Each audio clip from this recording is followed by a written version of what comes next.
school lunch time? So there's no maximum. However, lunch minutes do not count as instructional minutes, and the state requires a minimum instructional minutes of 65,030 minutes for a Arroyo High School.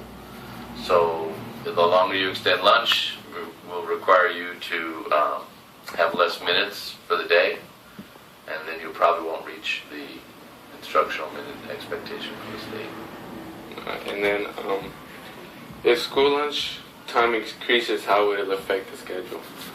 So if you increase lunch, because the teachers have a contract that says they're here 7.25 hours, you can't increase the school day. So every minute you extend lunch is one less minute you would have in the classroom.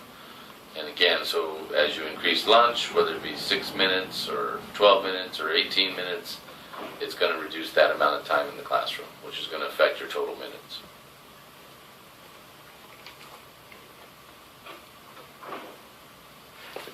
This is like a personal question, your point of view.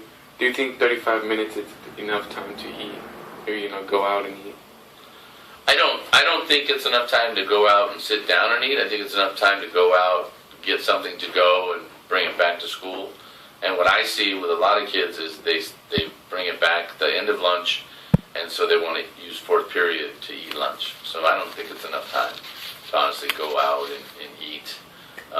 Even especially sitting down, you're never going to make it. You're going to be rushed. I think for the freshmen and sophomores, there isn't. So far, what I've seen is they're getting served lunch by about 20 minutes into lunch at the latest, so they still have 15 minutes to finish. So I'm not seeing freshmen and sophomores having challenges getting their lunch and eating. It's more about juniors and seniors coming back with traffic and drive time and everything else to get back on time so they can finish it, so they end up going to fourth period with food. And another question is, do you think is fourth period like the most period with tardies, or no? No, first period by far is the number one tardy period. Fourth period is second, but it's not even close. I mean, we're talking, there's probably 3 times the amount of tardies in first period that you'll find in fourth period, especially for the freshmen and sophomores, because they're already here on campus.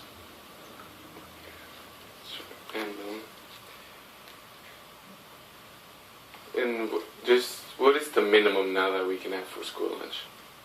The minimum, I think it's 30 minutes. I think there's some ed code that says they have to have time.